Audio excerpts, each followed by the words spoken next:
Delays are the biggest cause of provocation on a project. No one likes to admit liability because of the potential commercial consequences, and this leads to regressive situations with neither party willing to back down. Let's take a look at how you can protect your commercial interests, but almost as importantly, the relationship with your client.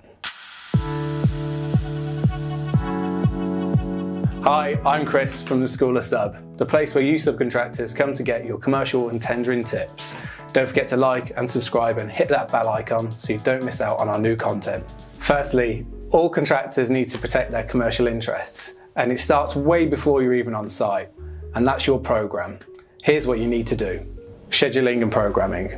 Most subcontractors agree a semi-flexible period to complete their works, with no real understanding of the scheduling. What I mean by scheduling is how many visits are going to be and what areas are going to be available for your works to make sure you've got total continuity. With this in mind, make sure your program fits in with the client's main program before you enter into contract. Lead-in periods. It's critical to define your lead-in requirements to commence on site and any other long lead items that you need to procure for your works. Make sure you define this early on in your tender and make sure it's carried through into your contract so the client can't just click their fingers and expect you to start yesterday and start blaming you for not being on site. Information release schedule.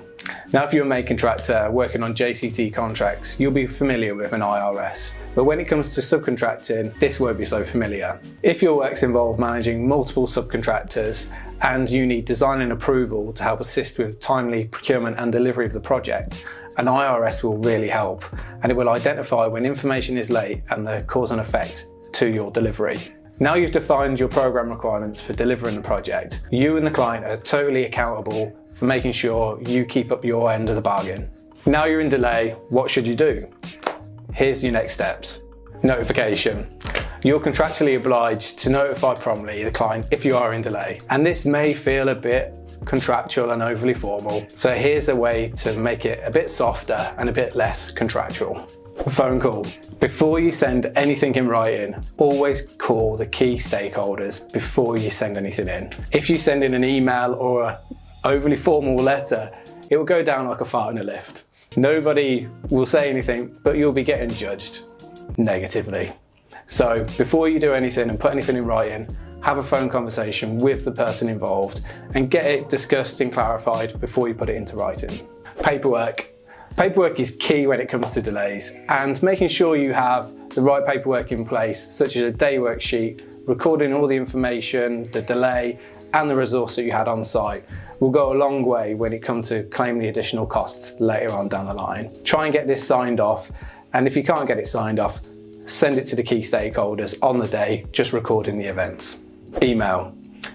You've called, you've raised the paperwork, now it's time to put it in writing and tell the client about the delay and then the next steps you can take to start mitigating. Now you've amicably notified the delay, it's now time to formalise it. Here's the next steps. Face-to-face meet. Now, as you all know, I love a face-to-face meeting, and when things get tough, it's no different. I've been on projects where you're getting delays from multiple sources, and one of the best ways to carve out a way forward is to arrange a meeting with all the key stakeholders on site and agree what you can do to mitigate and make a plan to get back on track. Addressing these issues in a meeting together is far more collaborative than finger pointing over email at who's at fault. And you'll be viewed as the most pragmatic party trying to get the job built rather than someone who's trying to absolve themselves of any liability. Don't forget to minute the discussions and what was agreed and send this over to the client after the meet. Finally, the letter. Letters are very formal, but when it comes to delay and loss and expense, you need to formally put it into writing what was agreed, what the impact was, and the associated cost. Don't worry though, if you followed all the steps before, nothing's going to come at a shock, and this is just the formalities for the contract. There'll probably be further meetings and discussions after you formalise the claim, but if you followed these steps, you'll get to a decision and agreement a lot quicker, and more importantly, with your client relationship still intact. Now you've understood the delay process and what you should do, let's take a look at some tips that you can adopt for your next delay. Mitigate. One of the key words you should be using throughout the delay process is the word mitigation.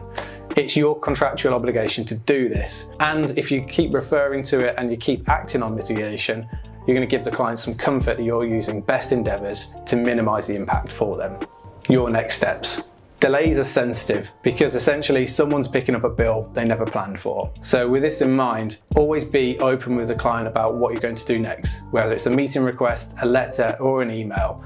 Always keep them informed. This open dialogue means nothing unforeseen will land on their desk, and this will give them some comfort that you're managing the delay in the best possible way.